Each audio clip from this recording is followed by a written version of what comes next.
Hello guys, আজ আমরা বানাতে চলেছি এই গাছটার উপরে একটা লাক্সারি টি হাউস। তোমরা এর আগেও একটা ভিডিও দেখেছিলে, তখন আমরা এদিকে বানিয়েছিলাম নিচেটা এবং আরো অনেক কিছু করেছিলাম, কিন্তু বর্ষাকালের জন্য তখন কাজ আমাদের অফ ছিল এবং এখন আমরা আবার শুরু করে ফেলেছি আমাদের এই টি হাউসটাকে নতুন করে তোলা।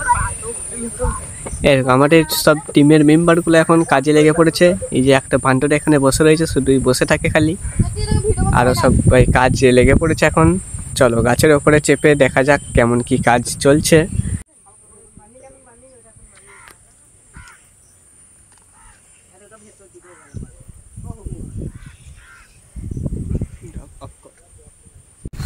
যাওয়া কিন্তু অনেকটাই রিস্ক হয়ে যাচ্ছে এখন, আরো সব কাজ বাকি আছে, তারপর হয়ে যাবে। চলো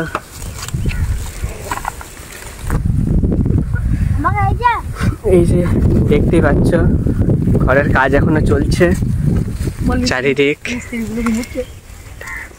বড়, অনেকটাই বড় করা রয়েছে। 4-5 জন এখানে আরামসে বসা হবে এবং এর পাশে এইদিকে একটা বারান্দার মতো করা রয়েছে। আরে ভাই এরা বসতে দেখা দিচ্ছে কেন, এই দিকটা একটা বারান্দার মতন করা রয়েছে। সো গাইস, টি হাউসটা কেমন হচ্ছে একটু কমেন্ট করে জানাবে সবাই।